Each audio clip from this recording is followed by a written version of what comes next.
আসসালামু আলাইকুম। আজকের এই ভিডিওটি খুবই দুর্দান্ত, কারণ আজকের আমরা এই লোগো ডিজাইনটি বানানোর পরে অটোমেটিক্যালি আমাদের এই লোগো ডিজাইনটাও বানানো হয়ে যাবে। এটার জন্য আলাদা কোনো শেপের প্রয়োজন পড়বে না, আলাদা কোনো ঝামেলায় পড়তে হবে না। তো আমরা একটা ডিজাইন দিয়ে কিভাবে দুইটা ডিজাইন তৈরি করলাম সেটাই আমরা আজকের এই ভিডিও থেকে শিখব। তো চলুন আমরা মূল কাজটি শুরু করি। প্রথমে আমরা এখান থেকে রাইট বাটন ক্লিক করে ইলিপস টুলে যাব। তারপর কিবোর্ড থেকে অল্টার এবং শিফটটাকে চেপে ধরে মাউসের লেফট বাটনটাকে ক্লিক করবেন। অ্যান্ড দেন এটাকে আপনি অবশ্যই স্ট্রোক কালার করবেন।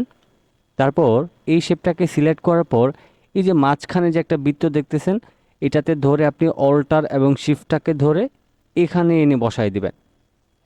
তারপর এই শেপটাকে সিলেক্ট করে আবারও আপনি অল্টার ধরে আপনি এটাকে ঠিক এই বরাবর আপনি বসায় নেবেন। অবশ্যই এটাকে 100% মিলায় বসাইতে হবে। তো আমি এটাকে এখানে বসায় নিলাম। এবার হচ্ছে আমরা এই তিনটা শেপকে একসাথে সিলেক্ট করে আমরা এখানে যে রোলারটা দেখতেছেন, এই যে রোলারটা, এটা আমরা যদি আপনাদের না থাকে কিবোর্ড থেকে কন্ট্রোল আর প্রেস করলে চলে আসবে। তো এখন এই তিনটা শেপকে সিলেক্ট করে মাউসের লেফট বাটনটাকে ক্লিক করে আপনি সরাসরি এটাকে এখানটায় বসায় দিবেন। তারপর আবারও সিলেক্ট করে আপনি এখানটায় বসায় দিবেন। ওকে, এবার আমরা এখান থেকে আবারও ইলিপস টুলে যাব এবং অল্টার এবং শিফটটাকে ধরে আমি ঠিক এইরকম একটা শেপ নিয়ে নিব। এখানে একটা গুরুত্বপূর্ণ বিষয় বলে রাখি, এইখানে যে আমরা শেপটা নিয়েছি, আমরা এটার ভ্যালুটাকে কিছুটা বাড়িয়ে দিই। ওকে, আমি 1 করে দিলাম। তো এইখানে যে আমরা শেপটা নিয়েছি, এটা হচ্ছে কি, এই শেপটা এবং এই শেপটার এই যে মাঝখানটা রয়েছে, এটার সাথে আমরা অ্যাডজাস্ট করব। এবং এই যে নিচের অংশটা রয়েছে, এই নিচের অংশটাকে এই দুইটা কর্নারের সাথে অ্যাডজাস্ট করব। তা আমি এখানটায় মাউসের লেফট বাটনটা ক্লিক করব এবং শিফটটাকে ধরে যখন আমাদের এই জোড়া অনুযায়ী চলে আসবে তখন আমরা এটাকে ছেড়ে দিব।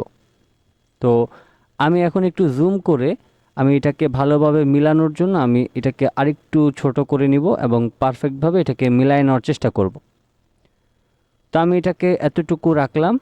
এবার এই অংশটাও মোটামুটি ঠিক আছে। তারপর উপরের অংশটা আমরা একটু দেখে নিই। তো দেখেন উপরের অংশটা কিছুটা উপরের দিকে চলে গেছে, এজন্য আমি এটাকে সিলেক্ট করে জাস্ট এইভাবে করে মিলায় নিলাম। তারপর আমি একটু জুম আউট করে আমি এই গাইডগুলিকে সিলেক্ট করে কিবোর্ড থেকে ডিলিট প্রেস করে ডিলিট করে দিব। এবার সম্পূর্ণ শেপটাকে সিলেক্ট করার পর আমরা যাব এখান থেকে শেপ বিল্ডার টুলে। অ্যান্ড দেন এখান থেকে যে কোনো একটা কালার আমি সিলেক্ট করে প্রথমে মাউসের লেফট বাটনটা ক্লিক করে এখানে একটা ক্লিক করব। তারপর এখান থেকে এখানে, তারপর এখান থেকে এখানে। তো এই অংশটাকে হচ্ছে আমরা একটু জুম করে দেখে নিব যে এই অংশটা আমাদের ঠিকঠাকভাবে মিলেছে কিনা। তো এখন মনে হচ্ছে আমাদের এই অংশটা ঠিকঠাক আছে। এবার আমি একটু জুম আউট করে দিই। জুম আউট করে দেওয়ার পর এই শেপটা এবং এটা সিলেক্ট করে আমি বাইরের দিকে নিয়ে আসব। তো বাইরের দিকে নিয়ে আসার পর এটাকে আমি একটু এই পাশে চাপায় রাখি। সরি, আমি এই সব কটাকে ধরে এই পাশে একটু চাপায় রাখি। এবার এই সব কটাকে এখানে নিয়ে আসব। এখন এখানে আমরা গ্রেডিয়েন্ট কালার অ্যাপ্লাই করব। প্রথমে আমি এখানে ক্লিক করে এই গ্রেডিয়েন্ট অপশনে গিয়ে আমি ডিফল্টভাবে এটাকে সিলেক্ট করে নিলাম। এখানে আমি মাউসের লেফট বাটনটা ক্লিক করে আমি প্রথমে ধরেন রেড কালার দিয়ে দিলাম। তারপর এখানে ডাবল ক্লিক করে আমি এখানে একটা কালার দিয়ে দিব। তো আমি এখান থেকে একটু ডার্ক কালারটা দিচ্ছি এবং কালার অপশনে গিয়ে এটাকে একটু ডার্ক করে নিব। ওকে, তো এবার হচ্ছে আমরা এখানটায় ক্লিক করে আইড্রপার দিয়ে এখানে ক্লিক করে দিব। তারপর এখানটায় ক্লিক করে আইড্রপার দিয়ে এখানে ক্লিক করে দিব। এবার আমরা এই কালারটাকে একটু ঠিক করে নেব। তো এটাকে প্রথমে সিলেক্ট করে আমি এখান থেকে এইভাবে করে একটা শেপ নিয়ে আমরা হচ্ছে এখান থেকে রিভার্স গ্রেডিয়েন্ট করব। তারপর এই শেপটা আমাদের ম্যাবি ঠিকঠাক আছে। তারপর এই শেপটাকে সিলেক্ট করে আমাদের গ্রেডিয়েন্টটা ঠিক করতে হবে। তো তার জন্য আমি এইভাবে করে একটা শেপ নিলাম। নেওয়ার পর ফাইনালি আমাদের প্রথম যে ডিজাইনটা ছিল সেটা কিন্তু তৈরি হয়ে গিয়েছে।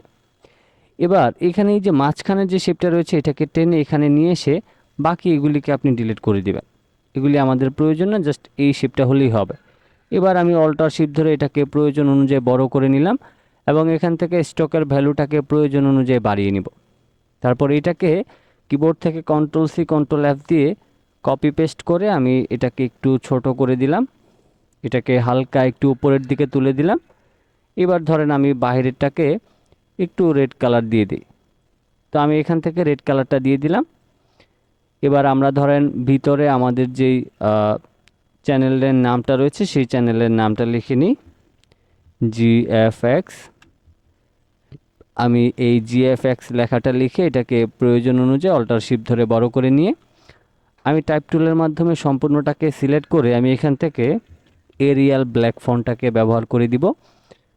তারপর আমি এটাকে এখান থেকে রেড কালার দিয়ে দিব। তারপর এই শেপটাকে সিলেক্ট করে আমি এখান থেকে একটা গাইড নিয়ে এটাকে একদম মাঝখানে বসিয়ে দিব।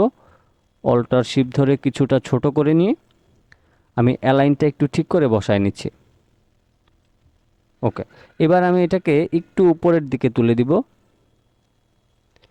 তারপর হচ্ছে আমি এখানে GFX পিপল যেই লেখাটা আছে সেটা লিখে নিব। আমি এখানে ক্লিক করে দিয়ে